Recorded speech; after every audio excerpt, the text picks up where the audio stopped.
Channel को subscribe करो पहले। हाँ जल्दी करो, मुझे पता है कि आप लोग नहीं करते हो, वीडियो देखते हो लेकिन सब्सक्राइब नहीं करते। ये लाल कलर का बटन नहीं से दबाओ, जल्दी दबाओ, जल्दी दबाओ, फिर मैं शुरू करूँ। दबा दो जल्दी, दबा दिया।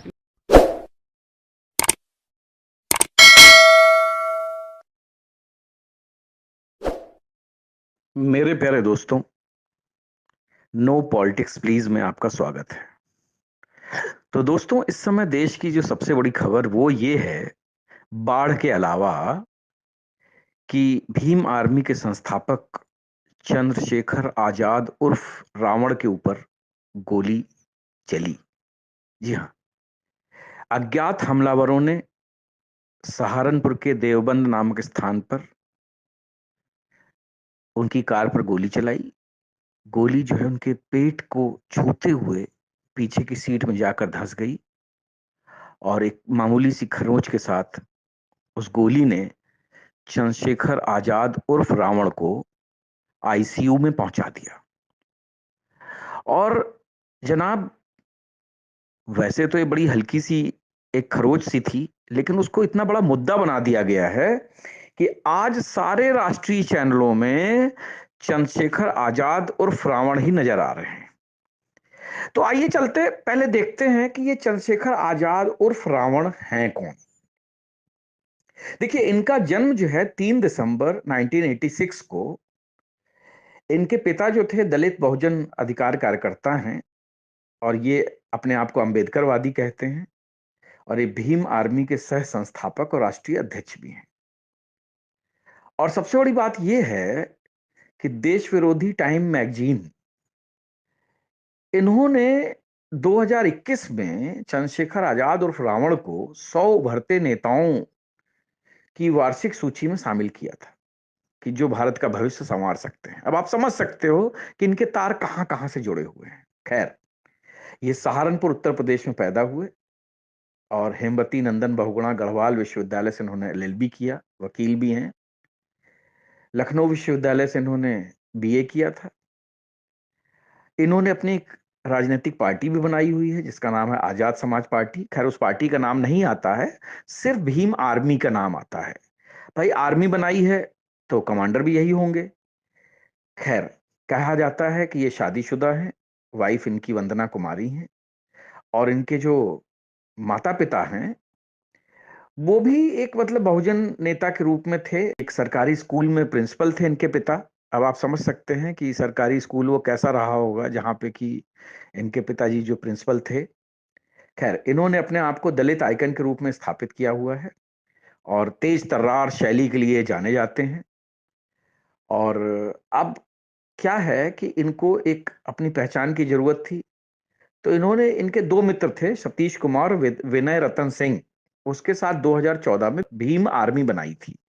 वैसे तो ये संगठन बनाया गया था दलितों के अधिकारों के लिए, लेकिन मुख्यतः अब ये संगठन जो है ये दलितों और मुस्लिमों के वोट इकट्ठा करने का संगठन बन चुका है। तो ये तो मतलब जो है इनकी एक राजनीतिक, या कह सकते हैं इनके जीवन परिचय के बारे में हम बात करेंगे। अब दूसरी सबसे बड़ी बात यह आती है कि इन्होंने अपने नाम के आगे आजाद और रावण क्यों लगाया।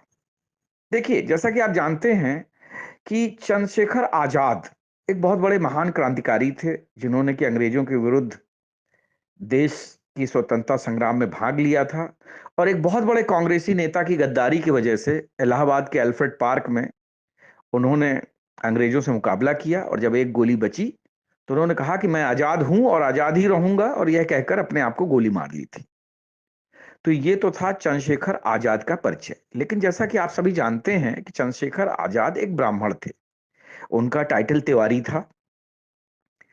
तो अब इन्होंने क्या किया कि अपने नाम के आगे आजाद लगाया, जिससे कि ये खुद को क्रांतिकारी बता सकें। वैसे ये चाहते आजाद लगाने के लिए तो मौलाना अबुल कलाम आजाद के नाम पे भी अपना नाम रख सकते थे, लेकिन उस नाम को रखने से इनकी परेशानियां बढ़ जाती, तो इसलिए इन्होंने चंद्रशेखर आजाद और आगे नाम रखा रावण। क्यों? ये खुद को वैसे अंबेडकरवादी कहते हैं, लेकिन हैं ये पेरियारवादी, और मुख्यतः ये हिंदू विरोधी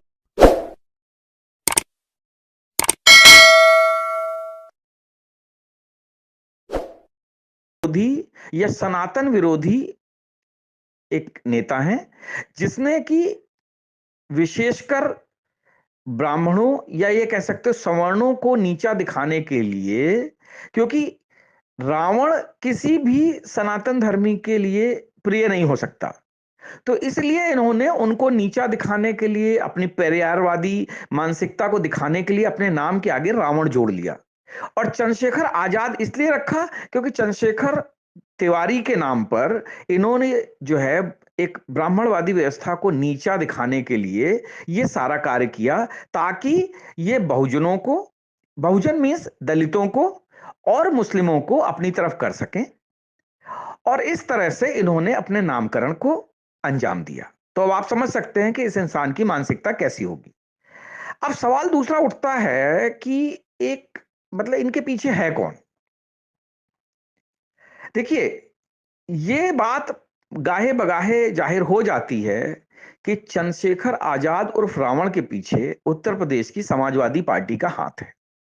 कारण साफ है, क्या है कि ये खुद को दलितों का अंबेडकरवादी नेता बताता है, तो इसको मुख्यतः दलित समाज का सपोर्ट चाहिए। साथ ही साथ ये मुस्लिम सपोर्टर नेता हैं, तो दलित और मुस्लिमों का जो गठजोड़ है वो बेसिकली मायावती जी को, जो बहुजन समाज पार्टी की अध्यक्ष हैं, उनको, उनके वोटों को डेंट करने के लिए ये चंद्रशेखर आजाद को लॉन्च किया गया है। क्योंकि समाजवादी पार्टी का ये मानना है कि जो दलित वोट उससे छिटक गया है, एक तो मायावती का वो दलित वोट कटेगा, दूसरी चीज क्या है कि जो मुस्लिम जो इधर उधर खिसक गए हैं वो भी अगर इसके साथ आएंगे तो उसमें भी बहुजन समाज पार्टी का नुकसान होगा। तो बेसिकली जो पहला जो पॉइंट उठता है वो समाजवादी पार्टी पर उठता है कि ये समाजवादी पार्टी ने इसको लॉन्च किया है, और गाहे बगाहे ये समाजवादी पार्टी के जो राष्ट्रीय अध्यक्ष है उनसे मिलता भी रहता है, उनका मार्गदर्शन भी प्राप्त करता रहता है। दूसरी चीज, कांग्रेस का भी इसके पीछे बहुत बड़ा हाथ है। जैसा कि आप जानते हैं कि उत्तर प्रदेश में कांग्रेस अपना वोट बैंक पूरी तरीके से खो चुकी है। तो ऐसे छुटभइये नेताओं को आगे करके कांग्रेस का प्लान ये है कि किसी भी तरीके से वोट काटे जाएं और भारतीय जनता पार्टी को चुनावों में शिकस्त दी जा सके। साथ ही साथ भारत विरोधी जो लॉबी है, जो कि हर समय ब्राह्मणवाद पर, मनुवाद पर, हमेशा दलितों और सवर्णों के बीच में जो फ्रिक्शन पैदा कराती रहती है, वो लॉबी भी इसके पीछे है। और ये भी कहा जाता है कि बेसिकली ये अपने आप को मुस्लिम धर्म में भी कन्वर्ट कर चुका है, सो दैट इसको मुस्लिमों का प्यार और सपोर्ट उसी तरीके से मिलता रहे, क्योंकि मुस्लिम सपोर्ट ग्रुप जो है वो इसके साथ हर कदम पर खड़ा हुआ है।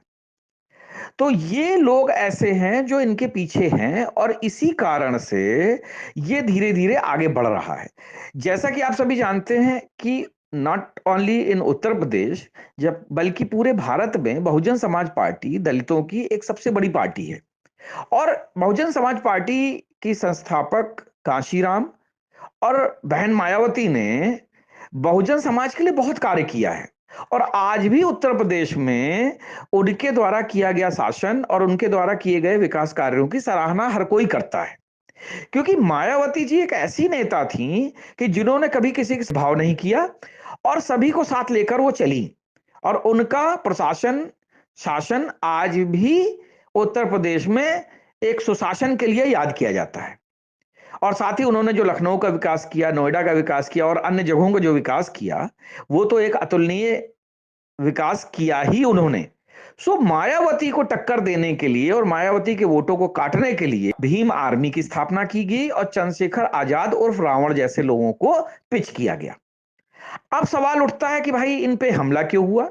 देखिए, जिस तरह से इनकी सक्रियता पहले हाथरस कांड में हुई, फिर इसके बाद अगर आप देखें तो ये शाहीन बाग वाले केस में भी बहुत ज्यादा इनकी सक्रियता थी, फिर किसान आंदोलन में भी इन्होंने अपनी सक्रियता दिखाई, फिर पहलवान आंदोलन में भी ये गए, और मतलब जो है इनका जो है हर जगह पे इस समय पूरी तरीके से जो भी कार्य, मतलब जो है आप ये मान सकते हैं कि एक एंटी इंडिया मूवमेंट या मतलब जो इस देश में अनरेस्ट फैलाने के लिए जो मूवमेंट चल रहा है, उसमें चंद्रशेखर आजाद उर्फ रावण का बहुत बड़ा योगदान रहा है।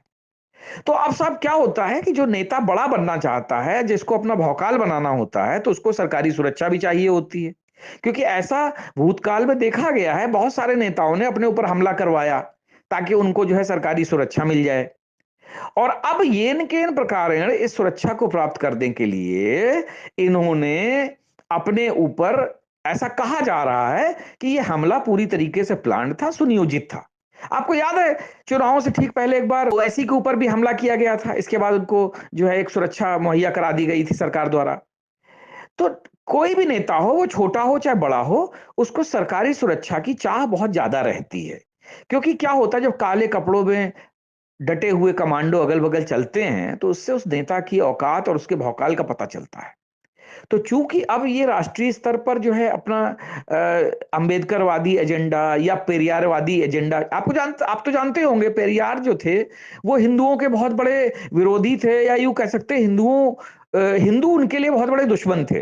और ब्राह्मणवादी व्यवस्था को जितनी गालियां और जितना कुछ मतलब उस पेरियार ने दिया है, उतना शायद ही इतिहास में किसी ने दिया होगा। और पेरियार वो शख्स थे कि जिन्होंने ब्राह्मणवादी व्यवस्था का विरोध करने के लिए अपनी सगी बेटी से ही ब्याह कर लिया था। क्योंकि ऐसा तो सिर्फ एक ही धर्म में होता है कि आपने जो पेड़ लगाया है तो उसका फल खाने का अधिकार आपको मिल जाता है। तो जो ये पेरियार नाम का जो एक शख्स था, जिसको कि बहुत ही गलीज किस्म का इंसान कहा जाता है, उस शख्स की विचारों से प्रेरणा पाकर ये जो है इस बात पे आगे बढ़ रहे हैं। अब ये जो बात इस तरीके से इनके हमले के पीछे उठ रही है, उससे साफ ये पता चल रहा है कि ये चंद्रशेखर आजाद उर्फ रावण, ये सिर्फ प्रसिद्धि पाने के लिए और अपने आप को एक नेशनल लीडर बनाए रखने के लिए इस प्रकार का इन्होंने ये हमला जो है सुनियोजित तरीके से प्लान किया गया है। खैर, पुलिस अपनी जांच कर रही है, उससे पता चलेगा कि कौन लोग थे इस हमले के पीछे। लेकिन जिस तरह से सारे विरोधी नेताओं का बयान सामने आ रहा है, और आपको याद है अरविंद केजरीवाल चुनाव जीतने से पहले किस तरह से उसने अपने ऊपर जो है चांटे खाए थे, हैं, 2-3 बार अपने ऊपर हमला करवाया था। तो ये सब आजकल जो है, ये सब अरविंद केजरीवाल से प्रेरणा लेके आजकल के जो जितने भी नए नेता आ रहे हैं, वो सब जो है इस प्रकार के कार्यों में अपने आप को लिप्त करा रहे हैं, ताकि उनका भौकाल भी बना रहे, साथ ही जनता की सिंपैथी भी मिल जाए, और साथ ही साथ सरकारी जो है उनको सुरक्षा भी मुहैया कराई जा सके। तो आगे आप देखिए कि ये चंद्रशेखर आजाद उर्फ रावण, भीम आर्मी, ये किस तरीके से सफल होते हैं, यह भी बड़ा विचारणीय प्रश्न रहेगा।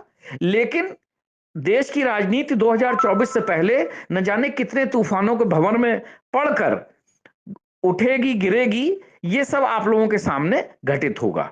तो देखते जाइए 2024 से पहले क्या क्या दांव खेले जाते हैं और किस तरह से ये चुनाव संपन्न होता है। ये बड़ा ही एक विचारणीय सवाल हम सभी के सामने रहेगा। जय हिंद, जय भारत।